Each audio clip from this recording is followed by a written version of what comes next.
Yes, people. So anyway, I thought before I do this meeting, I'm going to tell one more story. This is a funny story as well.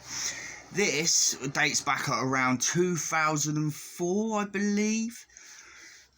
I was about 22, maybe 2005, 23, something like that. Anyway, it was a very, very, very, very, very good friend of mine, Greg Combrink, South African fella.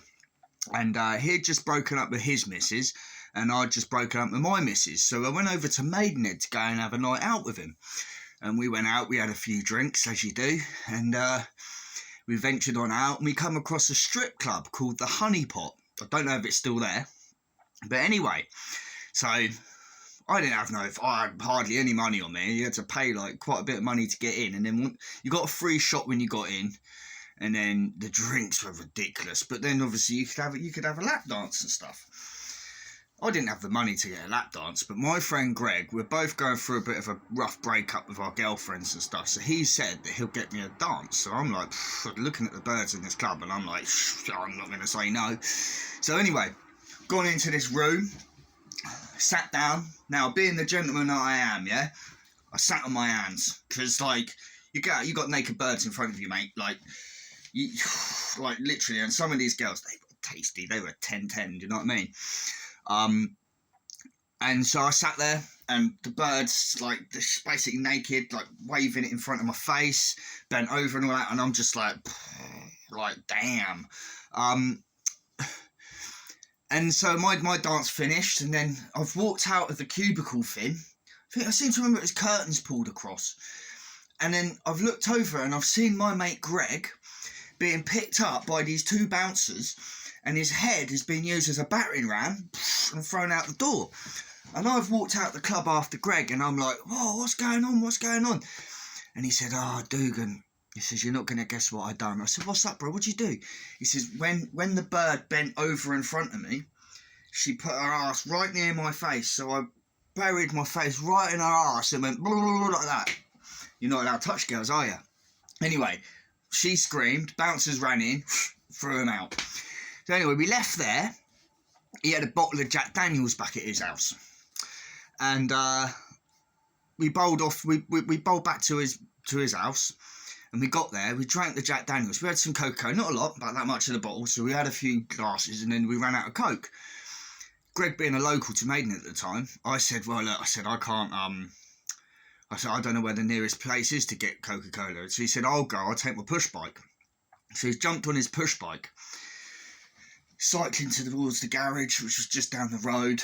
And he's gone down the curb, gone over to the next curb, hit the next curb, because he smashed out of his head. He's hit the next curb, he's gone over his handlebars, bang, smash, Anyway, he's got up, gone into the garage, got his Coca-Cola, put his Coca-Cola on his handlebars on the bag.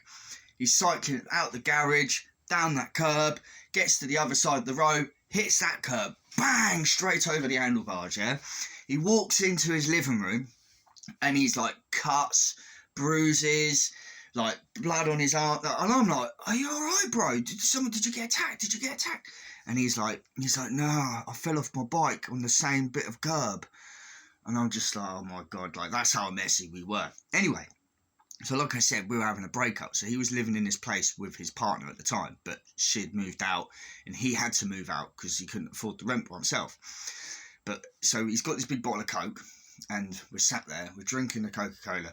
We probably have two more glasses of JD and Coke, The bottle of Coke has gone bang, back on the coffee table. I'm on the sofa, I pass out. Literally, wake up in the morning.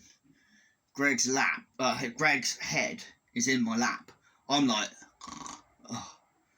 Greg, get your head on my lap. So I push his head off, and he's like, oh, we're both hanging out of our asses, We've had a proper adventure that night. Anyway, all of a sudden, so it's all creamish sort of carpet, We've like looked over at the coffee table, the Jack Daniels is there, but the bottle of Coke's disappeared. One of us has kicked it off the coffee table. Like I said, we only had one or two more glasses out of this. A 2-litre bottle of Coca-Cola. It's fallen off the coffee table, and the whole thing has emptied out on this cream carpet, and he's got to move out in a week's time.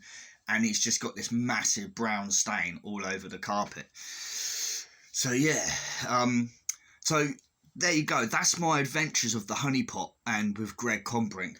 Now what I'm going to do, yeah, later on I'm going to tell you some more stories about my adventures in Maidenhead and Reading with my good mate Pete Turner.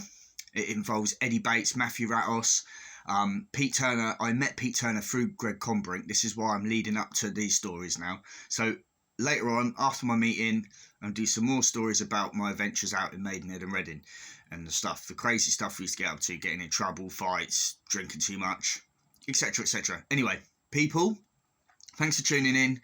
Thanks to all my subscribers. Thanks for people for liking this, watching. Really, really do appreciate it. Love, love, love. Peace, peace, peace. See you guys soon.